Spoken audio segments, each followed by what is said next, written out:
ఇయాల్టికి బరాబర్ ఏడాది కారు ఓడి కాంగ్రెస్ గెలిచి నిరుడు ఇదే దినం అసెంబ్లీ రిజల్ట్ వస్తే చెయ్యికి 64, కారుకు 39, కమలానికి 8, పతంకి 7, కంకి కొడవలికి 1 సీట్ వచ్చింది.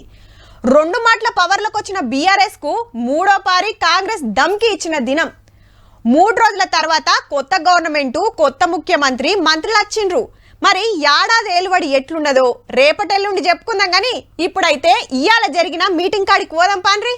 ఆరంగర్కెళ్ళి బహదూర్పురాకు ఫ్లైఓవర్ చాలు, కేబీఆర్ పార్క్ చుట్టూరా 7 ఫ్లైఓవర్లు, అండర్ పాస్లకు శంకుమండలు, రోడ్ల మీద నీళ్లాగకుండా 4 సంపులు చూరు, 108 జంక్షన్లను సింగారిచ్చుడు, కొత్త రోడ్లు, కొత్త ఎఫ్టీపీల ప్రారంభోత్సవాలు.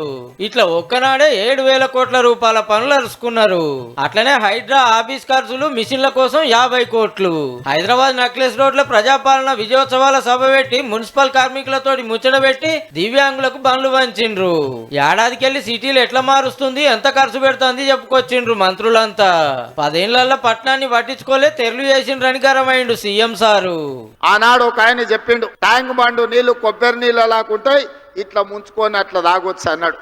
నేను ఇడు ఉన్న మిత్రులు ఆడుతున్న జర్ర అట్లా రోడ్ దాటితే ట్యాంక్ బండే. తాగుడు సంగతి దేవుడు ఎరుగు, వాసన చూసే పరిస్థితి ఉందా?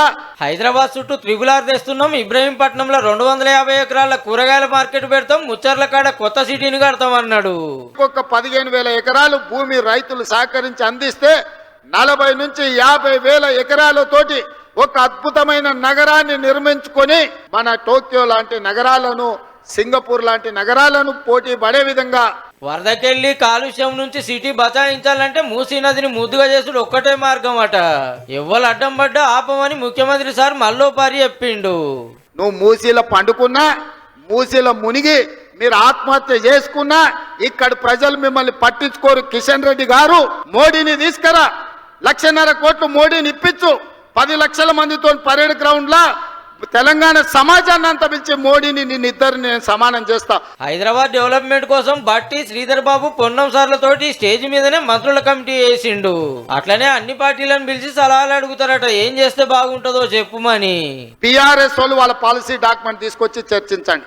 బీజేపీ కిషన్ రెడ్డి కేంద్ర మంత్రిగా మీరు ఏం పాలసీ నగరాన్ని అభివృద్ధి చేయడానికి తెలంగాణ నిధులకు తీసుకొస్తారో మనం ఏది చెయ్యబోయినా మేము అడ్డుకుంటామని ఇద్దరు గూడు పుటాన్ని చేసి అల్లై బలై చేసుకొని చీకట్లో కూడా పొద్దుపూట ఒకడు మేము పోయి పండుకుంటాం మూసీలో అని అంటారు. మూసీ ఒడ్డుకి ఇల్లు ఖాళీ చేసిన వాళ్ళని ఆగంగానియం, కావాల్సినంత ఆసరైతామన్నాడు రేవంత్ రెడ్డి సారు. మూసీలో మురికిలో ఇబ్బంది పడుతున్న వాళ్లకు ఎంత భూమి అయినా ప్రభుత్వం నుంచి మేము కేటాయిస్తాము. ఇంకా మస్తుగా చెప్పిండు కానీ మనకైతే గివ్వే ముఖ్యమైన ముచ్చట్లు.